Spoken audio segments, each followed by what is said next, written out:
Hey, hello. This is Debbie Peterson of Getting to Clarity, and we're jumping into another session of Success Without Sacrifice. Having success in your career doesn't mean that you have to sacrifice the things that are important to you. And that is why I bring you these topics. And so today we are talking about how do you trust yourself more in your life and your career? You know, it may sound like a no-brainer, right? That we need to trust ourselves. And a lot of us really don't do that. We second guess ourselves. We anguish over decisions, going in this cycle of overthinking and ruminating. And we really disrespect this awesome, just amazing internal wisdom that we have. And, it's exhausting to feel that level of self-doubt, especially when you're kind of in that perpetual place of doing that. So here's what happens when you trust yourself more. It's taking you to a new place where you can build better relationships with the people that you work with the people at home, because you're centered, you are aligned, you are grounded, you are authentic when you are trusting yourself. And, it's easier to be who you are meant to be when you have a deeper level of trust with yourself. There's no facade. There's no putting this out to the world that, hey, this is who I am, because it's exhausting trying to be someone that you're not, especially on a long-term basis. And, building this trust, taking this journey, learning more about ourselves allows us to be more confident. And I can't tell you how many people I come across in the audiences that I speak to that when I ask, what is getting in the way? What is getting in the way of what you want the most?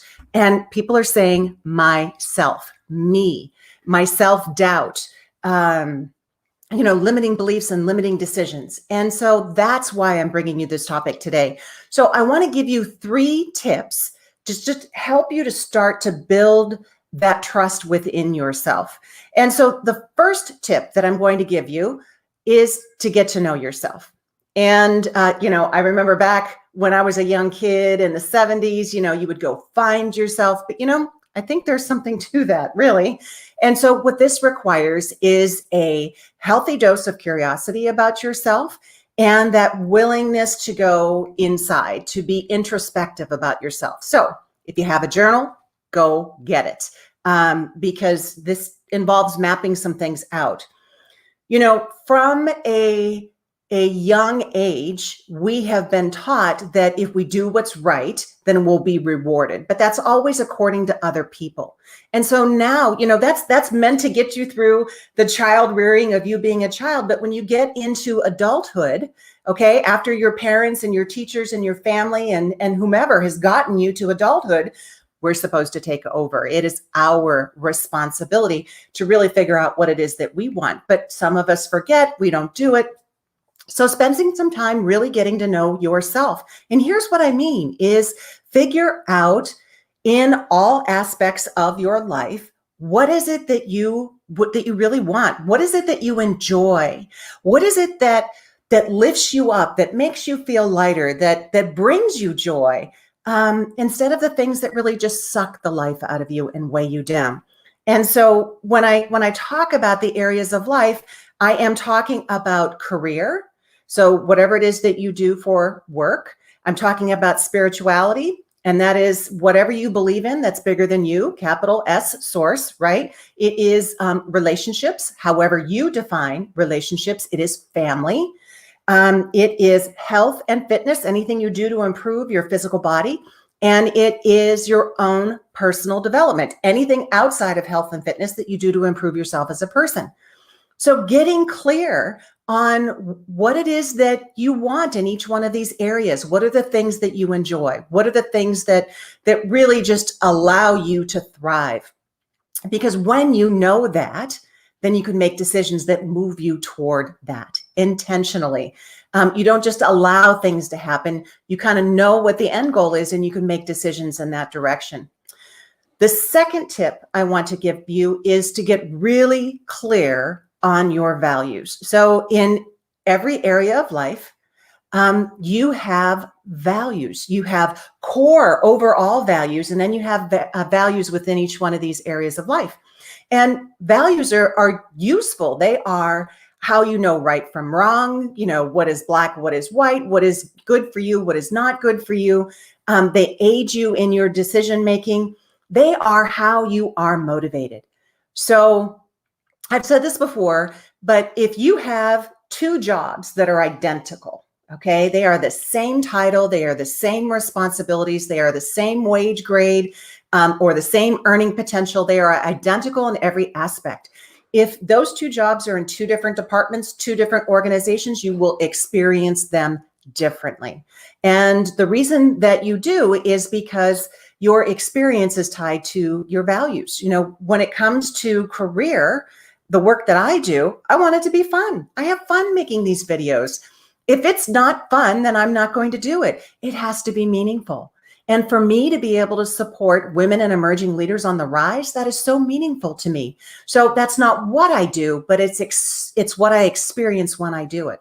So getting clear on your values and what your values are.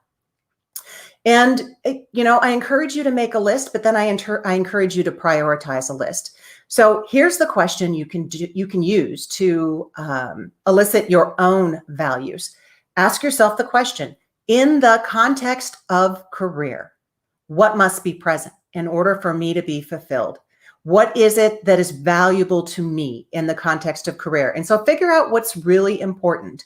You may hear things about having the ability to advance, having the ability to be challenged, working with a great team, being fairly compensated. All of those are values. And so if you get stuck, you can go online and you can Google career values and you'll come up with a list, and pick only the ones that really resonate with you. Okay. So once you have made your list, you're going to go through something I call the Mitchell method. And Mitchell is my son. So shout out to Mitch. When he was a little kid and it was Christmas time, they would mail the flyers to the house with all the toys. And Mitch would go through the flyer and he wanted something on every page. He wanted everything, right? And so we would sit down and we would go through the flyer together. And I would say, okay, what is it you want? He would land on the first one. And I would say, great. We would turn the page and he would land on something else. And I would stop him right there, comparing between those two. Which one do you want the most? And he would pick. And then we would go until he found the next thing. And then we're only again comparing two. He would pick out of those two, which one he wanted the most. So use the Mitchell method to prioritize your values and figure out what comes out on top, because those are the things that are most important to you. And when you utilize those in decision making, it is you are trusting your own internal wisdom. Okay, so that is the second piece. The third tip that I have for you is to get comfortable and embrace feedback. So, pay attention to the feelings and the feedback that you get. The feelings are an indicator of how things are aligning with who you are. So all the things that in the other tips about really paying attention to what lights you up and knowing your values, when those get tripped or going in the wrong direction, you will have a feeling come up. That's an indicator that you might not be going in the right direction. So pay attention to those feelings, because you may be moving away from your authentic self. So you have an opportunity to kind of dive into that and see what's underneath it. So pay attention to feedback, pay attention to feelings, because those will help guide you to trust yourself more. And I'll give you an example. When I first came to my new town here in Florida, brand new, opening a brand new business. I don't know anybody. I'm out there networking like crazy. Obviously that was in the days when we could. And I'm just trying to figure out who's doing what, where are the gaps, how can I fit in, how can I contribute? And so meeting a lot of people. And I met someone who provided a service. And she said, hey, come on over. I think we can collaborate together. And, let's see what we can do. Okay, great. So I go over to her office And as soon as I get there, I kind of have my spidey sense is tingling. And sure enough, she is not about collaboration. I can tell right away because she went into full pitch mode, rapid fire, high pressure. And I had this sort of ab reaction to it. Like it was everything that I could do to hold it together till I got out of that building and into my car. And I thought, why? That was feedback. Why did I react like that?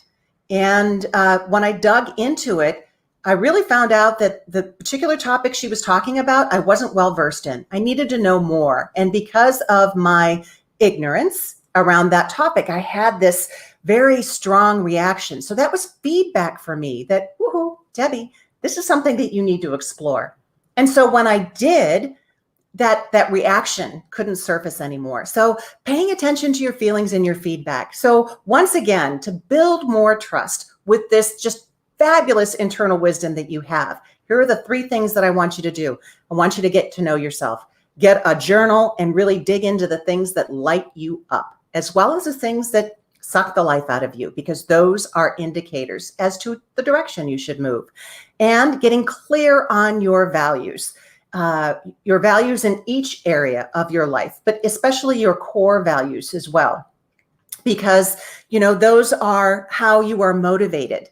And, those are indications of how you can move towards trusting yourself. And then the third piece is to get comfortable with feedback. All right. Your feelings and your feedback, because those will tell you when you're moving away from who you are authentically. Okay. So with those 3 things, it's a journey. Be gentle with yourself. It doesn't happen overnight, but start learning to trust yourself, because I will tell you, there is nothing more that can build confidence and momentum in your life, in your career, than when you have a strong sense of self and you can trust yourself.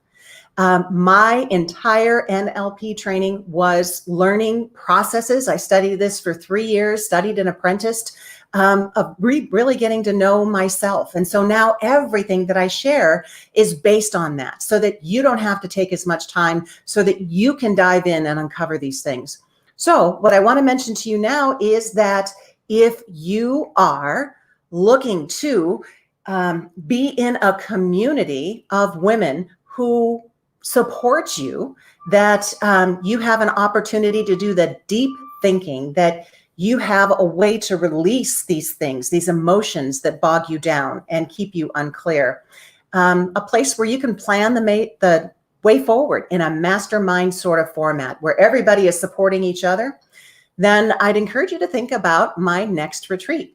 And it's a 3-day retreat. It is a deep dive immersion. It is an experience where you have an opportunity to get clear on your way forward and get just rapid results. No waiting 6 weeks, 8 weeks, 12 weeks in a course. It is diving in and getting results that weekend. If this sounds like something that might be a good fit for you, something that you are curious about, I would love to have a conversation with you to see if it might be a fit for you.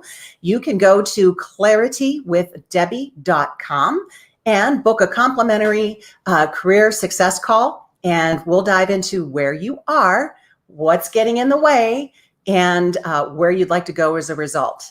Okay, so until the next time, dive into these 3 tips. Learn how to trust yourself. You'll be glad that you did. And here's wishing all the clarity that you deserve. Have a really great day, and bye-bye for now.